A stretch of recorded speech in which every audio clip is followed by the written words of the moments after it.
Dere har det bra artig der borte. Ja, det skal dere få lov å ha. Synes jeg må det bare artig å se. Små voksne har det artig. Må Rina skal se på. Rina, kom hit. Rina, jeg får ikke se. Rina, skal ikke se på rumpa di. Rina, kom hit. Rina. Nei, Rina.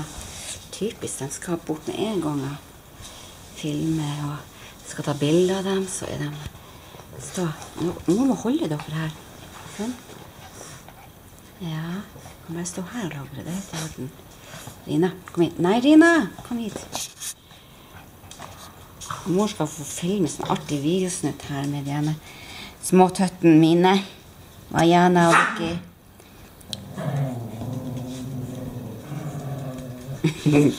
Jaha. Hei du, hva du holder på med? Ja, det får gå tilbake. Vi tar opp søster mer.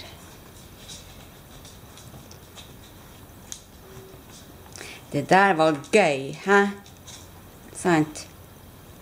Det må Siri. For å sjekke hva det holder på med. Siri, hva er det for noe? Skal ikke du gå tilbake, Vajana? Vajana? Hva du så nå? Hva var det du så nå for noe? Siri, kom. Siri. Flink. Flink jenta. Bra. Bra, flink. Jeg måtte ta meg pause i middagslaginga for å filme det her artige. Sånn er det med det. Hva som skjer?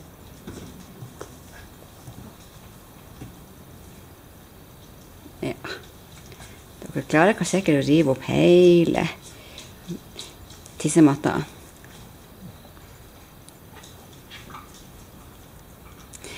Papir, det er altså virkelig tingen for de her vofsene. Ja, hvor holder på det?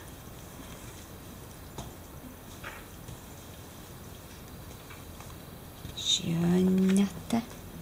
Ja, så skjønnete, ikke sant, Siri? Ja. Ja, skal det slik. Ja, nå må så snusen slutte. Ja. Ja. Det er noe så artig. Oi, tok hun den ifra deg? Det må du ta igjen.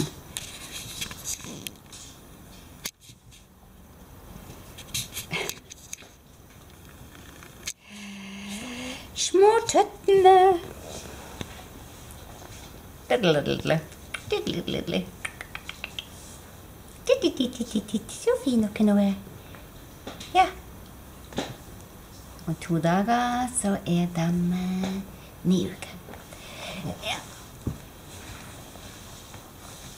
Det er dere.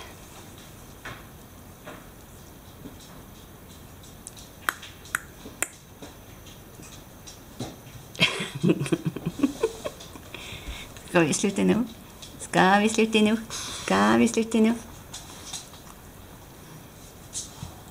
Så gøy dere har det. Det er så artig dere har det, som vi sier her i Nord-Norge. Ja. Og vi bor i Tromsø, i Nord-Norge. Nå skal vi slutte. Hei og